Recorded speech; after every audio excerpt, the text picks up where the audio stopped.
Bueno, pues muy buenas a todos y a todas. Yo soy un busto parlante y continuamos donde lo habíamos dejado. Estábamos leyendo el artículo de Pérez Jara sobre la cuestión de la inexistencia de la idea de Dios. Y hoy vamos a ir ya desgranando los puntos fundamentales del artículo, que son, pues bueno, las distintas problemas, las distintas problemáticas, las distintas contradicciones que existen dentro de la propia noción de la idea de Dios, de la ontoteología. Tengo al vecino que está ropo pompón con el martillo, espero que no sea muy disruptivo para el vídeo. Así que nada, vamos allá. Bien, la primera cuestión de la que habla Pérez Jara con respecto a Dios es la de la concepción de Dios como creador ex nihilo del mundo. Bien, ya saben ustedes que la locución ex nihilo del latín significa de la nada y, digamos, la problematización clave es la problematización de la nada absoluta. La nada absoluta es una idea absurda o contradictoria, fruto de hipostasiar, reificar o cosificar, desde mi punto de vista, la negación enunciativa, es decir, lo que en griego se denomina diairesis del logos apofantikos, esto es, el negar algo de algo, es decir que algo no tiene o no es otra cosa. El logos apofantikos es el logos enunciativo y la diairesis es esta característica, este atributo que tiene el lenguaje, que consiste en negarle un atributo, una esencia, a un ente determinado. Un ejemplo de diairesis del logos apofánticos sería decir, por ejemplo, esto no es un bolígrafo. Bien, es una propiedad que tiene el lenguaje, no solo permite atribuir elementos a un ente que puede ser cualquier cosa, algo que es, sino también negarle esos atributos, ¿no? Es decir, el lenguaje puede sintetizar presencia y esencia, del mismo modo que puede disgregar esa presencia o esa esencia del ente, ¿no? Así tenemos, por ejemplo, Sócrates es mortal, que sería un ejemplo de síntesis. Estamos conectando un ente que es Sócrates con un atributo que sería la mortalidad, pero también podemos decir que, del mismo modo y siguiendo la misma lógica, Sócrates no es inmortal, ¿de acuerdo? También puede afirmar o negar su existencia, es decir, ya sabemos que el verbo ser no solo actúa como cópula, sino que también tiene una función de sustancia, es decir, de afirmar la presencia en tanto que tal dentro del mundo. Por ejemplo, podemos decir que en el mundo hay un ente llamado Sócrates, ahora ya no, porque ya murió, pero bueno, se entiende, ¿no? O en el mundo hay un ente llamado, yo qué sé, Donald Trump, hasta que muera.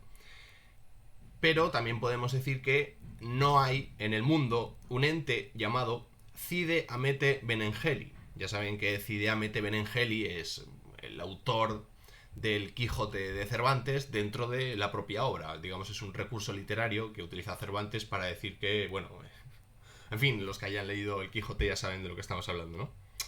Y si no lo han leído, pues les animo a hacerlo, que mal no lo van a pasar y daño no les va a hacer. Bueno, espero, espero y deseo que no lo haga, pero bueno, a lo que vamos. La cuestión es que la reificación, es decir, digamos, la actividad que consiste en convertir algo en una res, en una cosa, lo que se llama reificación del ser, bien, es la realidad, ¿no? Cuando decimos que, por ejemplo, el ente sería una reificación del ser, podríamos decir, ¿no? Es decir, estamos hablando de la realidad. Las cosas son blancas, negras, amarillas, o están aquí o allá, pero cuando hablamos del ser en cuanto presencia, y lo que estamos haciendo es reificarlo y convertirlo en un ente. Entonces, la reificación del ser es la realidad y su negación, es decir, la negación del ser, la nulificación o la nihilización del ser sería pues esta nada absoluta, ¿bien? Entonces, de acuerdo con el Génesis del Antiguo Testamento, se dice que se habla de la creación ex nihilo, de la creatio ex nihilo, de la creación de la nada, ¿no? Dios crea el mundo de la nada. ¿Cuál es el problema? Que la nada sería causa de algo, es decir, estaría antes del efecto de la creación, digamos, del mundo, ¿no? Lo cual es como decir que no es causado, es decir, que no tiene una causa el mundo, sino que, bueno, la causa en todo caso del mundo sería la voluntad de Dios, que le apeteció un día realizar tal cosa. Por lo que, por reducción al absurdo, sería falso o sin sentido. Digamos que la causa eficiente divina, la causa eficiente es este término aristotélico que hace referencia a cuáles son los movimientos o las acciones que están detrás de un suceso o de un acontecimiento. Eso es lo que significa efficiens en latín, que viene a traducir el kinein, perdón, que es la kinesis, que es el movimiento, justamente, en griego, ¿no? Entonces, la causa eficiente divina es la nada, mediante una suerte de emergentismo creador metafísico, es decir, que digamos que emerge ese algo de una entidad absurda o contradictoria que sería esa nada absoluta. Entonces, de la nada nada sale, que decían los materialistas, ¿no? Por lo tanto, aquí se parte de que esa idea pues es un poco, digamos, dudosa cuanto menos.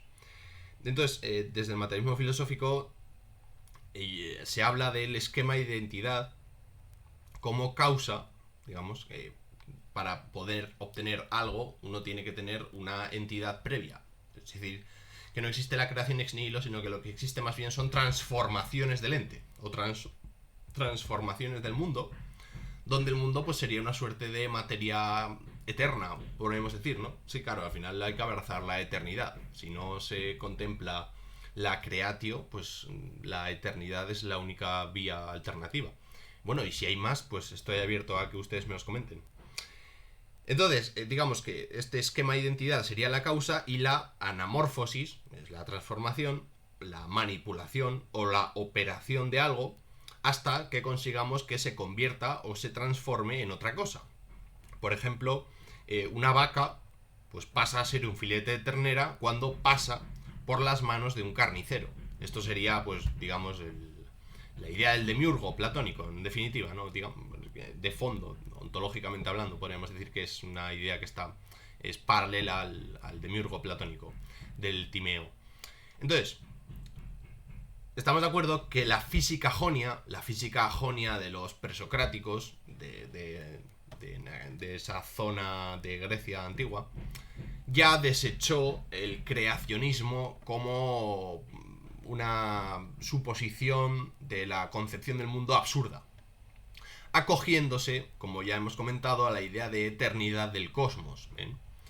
Esto lo dice, pues lo podemos ver en el propio Lucrecio, en De Rerum Natura, ¿no? De las cosas naturales, en Platón, en Aristóteles, pero como ya digo, también en los físicos jonios como Tales, Anaximandro, Anaxímenes, Genófanes, etc.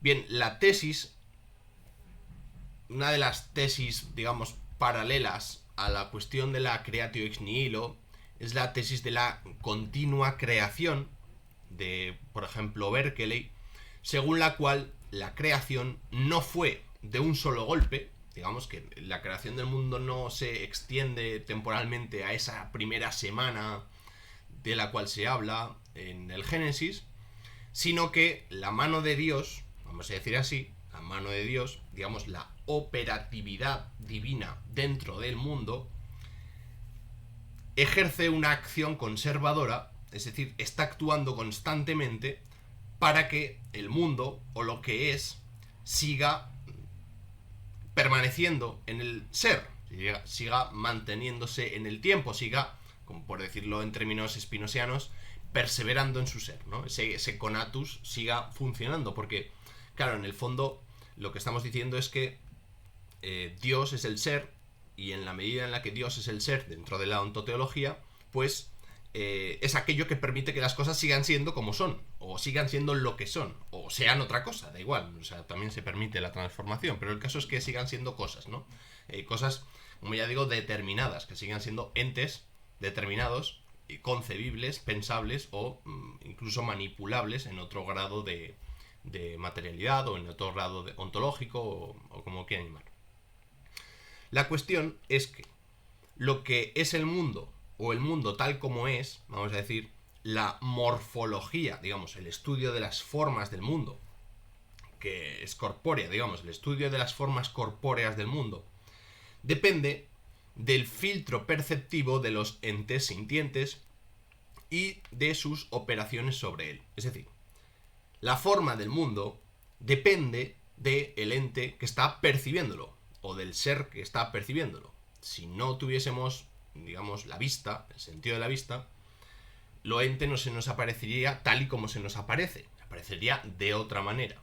Así pues, los animales que pues no tienen sentido de la vista o no tienen un sentido de la vista tan desarrollado, sino que tienen otros, supongamos las serpientes, ¿no? Todo el mundo sabe que las serpientes, digamos, el acceso más potente o el acceso más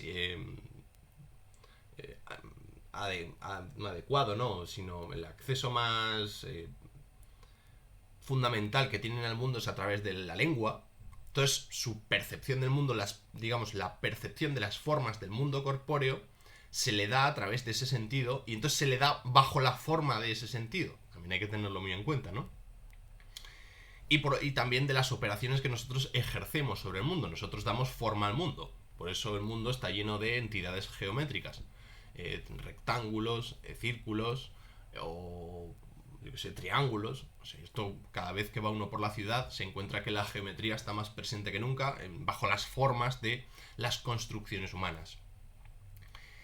El mundo, esto es, el conjunto de todo lo ente en tanto que ente en su conjunto, depende del modo o la manera de percibir de los seres dotados de conciencia, a su vez de los mecanismos operacionales mediante los que forman y conforman el entorno, en el caso animal, o el mundo, en el caso humano. Si desapareciese la conciencia del mundo, es decir, si desapareciesen, digamos, vamos a decir, los receptáculos de la percepción, digamos, digamos, los lugares sobre los que se asienta lo percibido del percibir, que estoy hablando de la conciencia, quiero decir, si desapareciese esa conciencia, el mundo quedaría anegado por la naturaleza anantrópica, digamos, fuera de lo antrópico, fuera de lo humano, digamos, ¿no? Sí, de lo que tiene forma humana, digamos. Es decir, que la naturaleza vegetal o fúngica, bien, la naturaleza de los hongos, ¿cómo se dice? Anodaría, ¿no? Anegaría el mundo. Entonces la forma del mundo sería una forma pues vegetal, puramente, ¿no? En un mundo, por ejemplo, en el mundo posapocalíptico de Soy Leyenda, o yo que sé, cuando el tema de los rastros de los meteoritos en la Tierra. Ya se sabe que, bueno, o sea, quiero decir, por ejemplo, cuando miramos la Luna, vemos que hay cráteres. Y en esos cráteres no son de ahora, esos cráteres son restos de pues, distintos meteoritos que han ido cayendo sobre la Luna, pero puesto que no hay ninguna actividad vegetal o fúngica dentro de la superficie lunar, pues eso se conserva tal y como se quedó tras el impacto. Mientras que en la Tierra no, en la Tierra cuando cae un meteorito, pues al cabo de 100 años, pues la vegetación y todos los elementos de la vida de las plantas hace que tapan completamente la superficie del cráter, entonces desaparece la huella de ese cráter, digamos, ¿no? Y luego, claro, ¿cuál es la cuestión aquí de fondo? Que, digamos, hay una especie de, ¿cómo decirlo? Hay una especie de traslación de las operaciones humanas a la entidad divina, de manera hipostasiada. Es decir, nosotros transformamos el mundo de acuerdo con un sentido, con una finalidad. Yo, pues no sé, quiero hacer un libro, entonces para hacer un libro necesito ciertos materiales. Pues un cuaderno, un bolígrafo, o un ordenador y un teclado, lo que sea, ¿no? Y entonces así construyo mi mundo. O sea, construyo mi mundo, no, construyo la finalidad que yo quiero, que es escribir un libro, bien. Cuando nosotros trasladamos eso al terreno cosmológico, ¿vale? Inventamos un superente que tiene una capacidad de, digamos, moldear o malear el mundo, a la cual le atribuimos ciertos elementos suprahumanos para realizar tal operación a nivel cosmológico. Pero claro, el problema es la idea de la nada sustancial o la nada absoluta. ¿Por qué? O sea, ¿por qué es necesaria la nada absoluta para la creación del mundo? No se puede plantear la idea de la materia y a raíz de la materia la creación del mundo digamos, partiendo de una materia amorfa. No sé, bueno, son cuestiones que quedan ahí, ¿no? Bien, el segundo elemento que va a analizar Pérez Jara de Dios es Dios entendido como causa primera. Bien, volvemos aquí a Aristóteles, a la teoría de las causas, ¿no? A su filosofía primera, a la filosofía primera, digamos, de la metafísica, pero también de la física aristotélica, donde, de acuerdo con el materialismo filosófico de Gustavo Bueno, del cual, digamos, parte Pérez Jara, se presupone que la causalidad, bien, la teoría de las causas, supone cuerpos, siempre, siempre. Por lo que la causalidad es inmanente al mundo, es decir, no existe una causa trascendente. Esto es una petición de principio materialista, la puedes asumir o no la puedes asumir, pero bueno, siendo que Pérez Jara asume digamos, este marco ontonoseológico, pues se la tiene que dar por buena, ¿no? Así pues, la simploqué es otro concepto que Gustavo Bueno rescata del sofista de Platón, según el cual unas cosas están conectadas con otras y desconectadas de terceras, y lo que existe más bien son relaciones y disyunciones dentro de la realidad, impide una conexión ininterrumpida entre los distintos esquemas de identidad y su causa eficiente. Es decir, que habría cierta separación, o habría cierta diferencia entre la causa y el efecto, digamos, ¿no? Y además no es posible un regressus ad infinitum, o una especie de ejercicio intelectual que nos permitiese regresar a través de los efectos últimos a la causa primera. No podemos remontarnos a la causa primera partiendo de los efectos, puesto que hay cortes en cada nivel de transformación de unos esquemas de identidad a otros, y que no, por así decirlo, no podemos reconstruir la totalidad del mundo partiendo de sus elementos más ínfimos. Por ejemplo, esto sería interesante estudiar en Spinoza, ¿no? Spinoza habla de la sustancia o Dios, ¿no? Que sería, pues, el primer elemento, la causa primera, la causa sui. Y en el último eslabón de la naturaleza inmanente en Spinoza estarían lo que llama Spinoza los corpora simpliquísima, ¿no? Los cuerpos más simples. Claro, la cuestión es que no podemos, supongamos que partimos de los cuerpos más simples, los corpora simpliquísima, que en nuestro caso, pues no sé, ya no serían los átomos, serían los leptones o los quarks o lo que fuere. Entonces, no podemos, partiendo de esos elementos físicos últimos, simples y, digamos, ínfimos, reconstruir la totalidad del universo. No podemos pasar de los elementos químicos, ¿ven?, a un conejo, ¿vale? No podemos, lo que quiero decir es que no podemos explicar la esencia del conejo partiendo solo de los elementos químicos físicos últimos, porque ¿por qué? Porque no recogeríamos la esencia del conejo, por así decirlo, ¿no? O no podríamos reconstruir lo que un conejo es en su totalidad, porque existen discontinuidades en la materia, porque existen discontinuidades noseológicas o en la realidad. Es decir, existen discontinuidades en la realidad y por lo tanto existen discontinuidades dentro de la teoría del conocimiento de dicha realidad, que no es capaz de reconstruir en su totalidad desde los cuerpos más simples hasta, digamos, entidades macroscópicas. Ya no digamos de qué espacio-temporales, ¿no? O sea, no digamos de qué nivel espacio-temporal estamos hablando. Bien, pero bueno. Entonces, tampoco es posible un progressus desde esa primera causa a las causas de las cuales partimos. Digamos, a los efectos de los cuales partimos. Es decir, no es posible partir de los efectos para llegar a la causa primera por la propia estructura de la realidad, Y tampoco al revés. No podemos partir de esas causas para saber los efectos. Porque en otros casos pues entraría aquí la probabilidad, la estadística. No voy a ahondar mucho más en esta cuestión porque, bueno, ya he andado bastante la primera como partir de eso. La cuestión es esa, ¿no? Que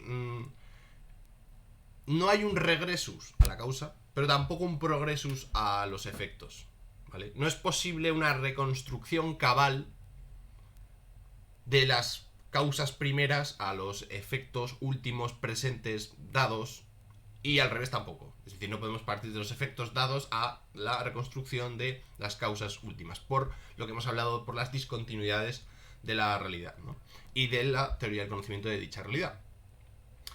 Entonces no podemos pasar del ser a los entes y de los entes al ser, o no podríamos pasar de lo incorpóreo infinito, como es la sustancia divina. Bien, no podríamos pasar de Dios, entendido como causa primera, entendido como una causa primera incorpórea infinita, a entidades que estarían en el último eslabón, que son corpóreos finitos. Y también al contrario, no podemos pasar de los elementos corpóreos finitos a elementos incorpóreos infinitos, por la propia estructura discontinua y diferente de la realidad. Bien, si Dios es causa eficiente infinita, claro, es que es causa eficiente infinita, pues no es poca cosa. Digamos, esta causa reabsorbería en su infinitud al efecto finito dependiente de la causa creadora divina por ella creada. Digamos que esto rompería la relación de causalidad y de diferenciación entre Dios y el mundo, porque este último acabaría disolviéndose en la infinitud divina. Claro, si Dios es causa infinita y el mundo es su efecto, entonces existe una diferencia absoluta entre Dios y el mundo. Si esa diferencia es absoluta, entonces no hay conexión entre Dios y el mundo. Entonces no se puede explicar la creación, o digamos, no se puede explicar a Dios como causa del mundo, justamente por esa distancia absoluta, ¿no? Y porque si Dios fuese infinito, Dios negaría el mundo, digamos. El mundo formaría parte de esa causalidad infinita. Lo que hablábamos antes de la continua creación, de la idea de Berkeley, de cómo las criaturas, en la medida en la que son creadas por Dios, siguen, de algún modo, creando el mundo. Y Dios, subrepticiamente, digamos, indirectamente, seguiría manteniendo esa creación divina a través de, precisamente, sus criaturas, como una especie de máquina autosuficiente, ¿no? Bueno, sí, al final, esto es un buen ejemplo, ¿no? De máquinas que crean máquinas, ¿no? De lo que se llamaría IA. Toda relación isológica, una relación isológica es una relación de semejanza, o sinalógica, una relación sinalógica sería una relación de contigüidad. Vamos a ver si lo explicamos. Claro, es que estos son términos de materialismo filosófico. Bien, por ejemplo, existe una relación isológica entre este boli y este lapicero. ¿Cuál es la relación isológica? La relación isológica sería pues que ambos tienen forma cilíndrica y más bien delgados, y ambos sirven para escribir. O sea, su relación, una relación, obviamente, ¿no? Una relación que no tiene que ver con su conexión, aunque estén pegados, sino una relación de semejanza. Ambos sirven para escribir. Mientras que la relación sinalógica sería una relación de contigüidad. Es decir, la relación que podrían tener estos dos bolígrafos, estos dos elementos, estos dos entes, por ejemplo, serían que yo los tengo en mis manos.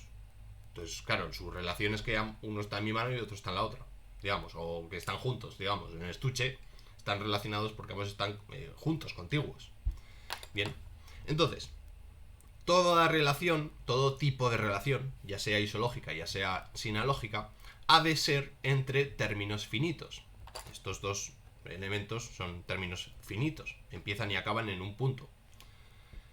En parte porque yo los percibo así. Puesto que si uno de ellos fuese infinito, es decir, si una de las entidades fuese infinita, supongamos que el boli fuese infinito, anegaría todos los términos y destruiría la relación por mor de ser una y la misma entidad. Si este bolígrafo fuese infinito, no existiría diferencia con este lapicero, puesto que este bolígrafo ocuparía la totalidad de lo que hay de lo que es, y por lo tanto no tendría una diferencia con este bolígrafo, y al no haber dicha diferencia no se podría establecer una relación, porque la relación solo se puede dar entre entes o términos que son diferentes entre sí y que son distintos, o sea, ontológicamente distintos, que son cosas distintas, digamos, no son una y la misma cosa. Bien, entonces, esto pues aplicado a Dios ya sabemos cómo funciona, ¿no? Además, ¿por qué la causa primera debiera ser deiforme? Esto también es una pregunta, ¿no? ¿Por qué la causa primera es una causa personal o voluntaria? ¿No podría ser una causa mecánica impersonal? Esto es las tesis materialistas, ¿no? Las tesis que afirman que, bueno, pues la creación del universo no tiene detrás una voluntad, sino que es fruto del azar, con todas las consecuencias metafísicas y religiosas que tienen de por medio, ¿no? Pero bueno, al final el ateo piensa o supone que el mundo ha sido creado así por azar. El azar, la probabilidad o lo que sea, ¿no? Pero bueno, que al final nosotros somos, de algún modo, una especie de rareza del mundo, y que, bueno, pues que no tenemos ni más principio, ni más fin, ni más importancia que la que hay, etcétera, etcétera, etcétera. Bueno, no voy a entrar ahí, que ya saben por dónde va la historia. Entonces, si la materia estuviese en un constante devenir, no cabría un comienzo absoluto del tiempo, sino una recurrente transformación continua de lo que es. Entonces, en el fondo, lo que se está contraponiendo es la idea de la creación ex nihilo, de la creación de la nada, a lo que ya hemos comentado de la física jonia como el mundo eterno que se está transformando continuamente a sí mismo a través de los distintos elementos operatorios que en él residen, ¿no? Bien, y ya para terminar vamos a ver la tercera cuestión, que es la cuestión de Dios, entendido como ser necesario, absoluto y egoiforme. Bien, ser necesario, absoluto y con forma de yo, una especie de voluntad egoica, una voluntad que tiene un yo detrás, que tiene una identidad detrás. Bien, esto pues bueno, es absoluto, dice Pérez Jara, que es absolutamente gratuito, es una cuestión de fe, lo cual no es que no está bien ni está mal, es que es una cuestión de fe. Concebir el ser necesario como egoiforme, porque aquello que es, digamos, eterno y necesario tiene que tener es una, digamos, una entidad egoiforme, una identidad, lo que se llama identidad.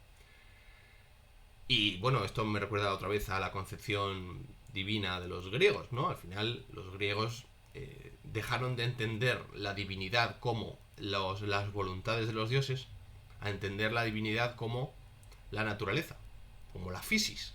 Pero bueno, no es tema de este vídeo tampoco, ¿no? Entonces, ¿qué tiene que ver el ser necesario con Dios? ¿Por qué el fundamento del ser tendría que ser determinado como una entidad consciente?